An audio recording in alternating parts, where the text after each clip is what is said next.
চলুন আমাদের দেশের নবীন রাইডাররা কি ভুলগুলো করে বসেন। মূল বিষয়টা হচ্ছে যে আমরা যখন মোটরসাইকেল রাইডিং শিখি, মানে স্ট্রাগল করার জন্য তো সড়কে নামি, সড়কে আমরা যেই ভুলগুলো করে বসি এবং সেই ভুলগুলোর কারণেই আসলে অঘটনগুলো ঘটে যায়। মূল প্রথম যে বিষয়টা, আমরা হচ্ছে যে বাস স্ট্যান্ডগুলো মনে রাখি না। আমাদের বাংলাদেশের বিশেষ করে ঢাকার সড়কে বাস স্ট্যান্ডে কোথায় কোথায় বাস স্ট্যান্ড আছে সেটা অবশ্যই মাথা রাখাটা জরুরি।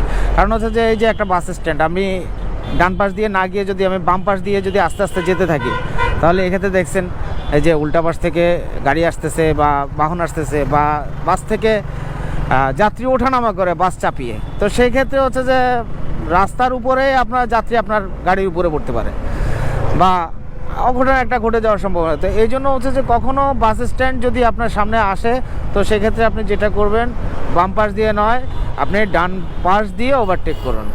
ডান পাশে ওভারটেক করা উচিত। এবং কখনো বড় চার চাকার যে বাহনগুলো আছে, এই বড় বাহনগুলোর একেবারে সমান গতিতে পাশাপাশি অবস্থান করবেন না।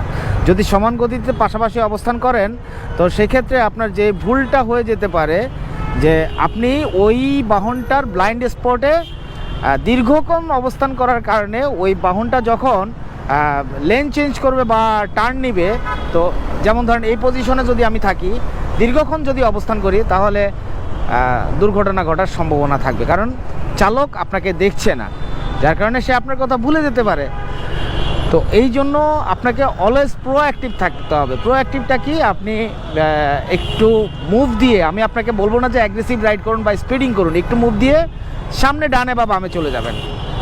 আর আমরা যখন ইন্টারসেকশন বা চার রাস্তার মোহনায় যখন এন্টার করি, তখন আমরা অনেকে স্পিডে এন্টার করি। আর স্পিডে এন্টার করা মানে হচ্ছে যে বিপদ ঘটার লক্ষণ।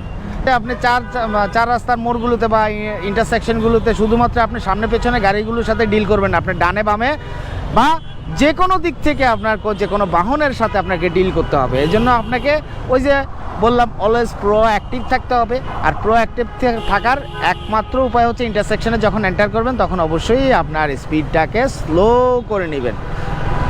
তাহলে খুব সহজেই যে কোনো দিক থেকে যে কোনো বাহনের সাথে বা যে কোনো কিছুর সাথে আপনি মোকাবেলা করাটা আপনার জন্য সহজ হবে। মেন্টাল প্রিপারেশন থাকবে।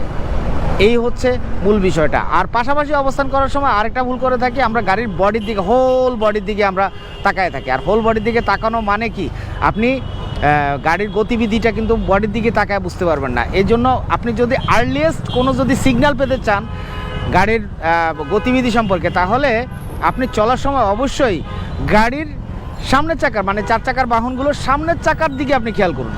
সামনের চাকার দিকে যখন আপনি খেয়াল করতে পারবেন, বডির দিকে তাকাবেন না। বডির দিকে তাকালে আপনি এই জিনিসটা কখনোই আপনি আর্লিয়েস্ট সিগন্যাল পাবেন না। সুতরাং আপনার দুই পাশে যে চার চাকার বাহনগুলো থাকবে, সেগুলোর বডির দিকে কখনো আমরা তাকাবো না। প্রয়োজনে আমরা সামনের চাকায় খেয়াল করব যে গাড়ির মুভমেন্টটা কোন দিকে হচ্ছে, তার গতিবিধি আপনি লক্ষ্য করতে পারেন। সেই অনুযায়ী আপনি আপনার ইনিশিয়েটিভ নিতে পারবেন বা আপনার স্কেপিং রাস্তাটা আপনি বের করে নিতে পারবেন। তো ছোটোখাটো এই টেকনিকগুলো আসলে আমরা যদি একটু খেয়াল করে শিখি, তাহলে রাস্তায় নিরাপদ থাকা সম্ভব। এরকম আরও শত টেকনিক আছে। স্মার্ট রাইডার চেষ্টা করছে আপনাদের সাথে এই টেকনিকগুলো শেয়ার করে আপনাদের মোটরসাইকেল রাইডিং আরও মসৃণ এবং নিরাপদ করতে। সো এই ভিডিওটা শেয়ার করে পাশে থাকবেন। সবাই ভালো থাকবেন, সুস্থ থাকবেন। আল্লাহ হাফিজ।